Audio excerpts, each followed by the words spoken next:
Join me as we take a look at the state parks, national forest, and recreation areas of Douglas County.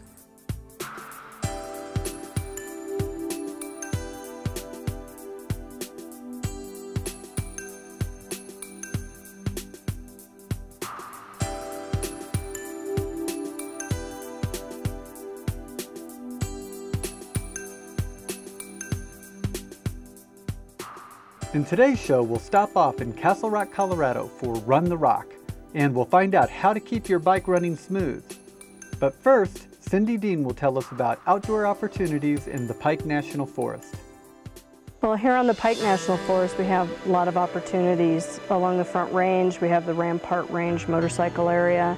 This is the Indian Creek trail area just north of the Rampart Range. We have opportunities for equestrian use and bicycling and hiking. And then of course down along the South Platte River we've got a lot of opportunities for day hikes, as well as the Colorado Trail crosses through this area.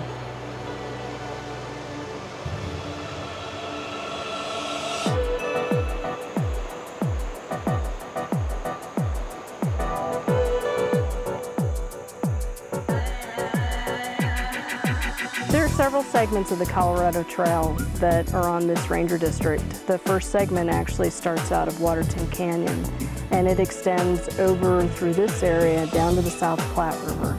And then the next segment would pick up there at the South Platte River where we have a fairly large trailhead and bridge, and then it goes over to Highway 126.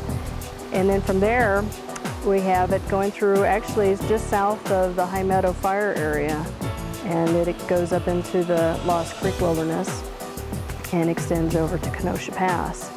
And then from Kenosha Pass it travels over toward the Continental Divide on the South Park District.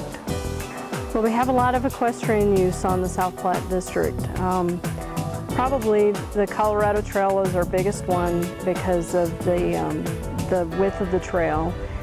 We have a lot of involvement with the Parker Elizabeth Riding Club in developing this trail use out of the Indian Creek area. And specifically, when we're trying to design trails for equestrian use, they're a little bit wider. We have the clearing widths are wider, the height is higher, so that there's not as many branches and trees in the way.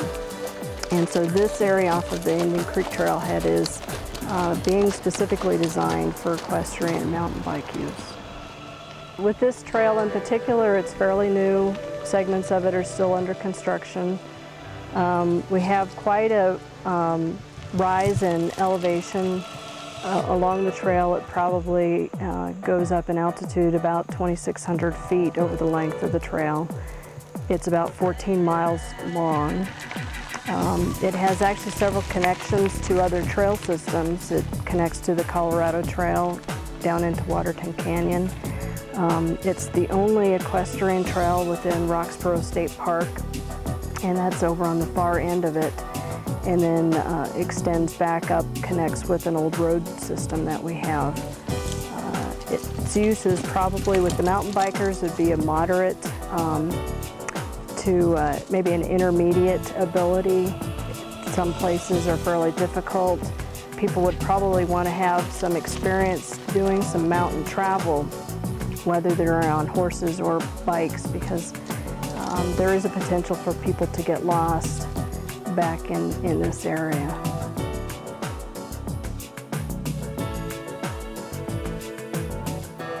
One of the other things that is nice about this area is we are developing a new equestrian campground specifically for folks that have horses to be able to park and ride their horses from this area. There are other future plans for expanded development of the campground in this area. Other than Chatfield State Park, this is one of the closer campgrounds for folks that have an interest in getting quick access to the Colorado Trail.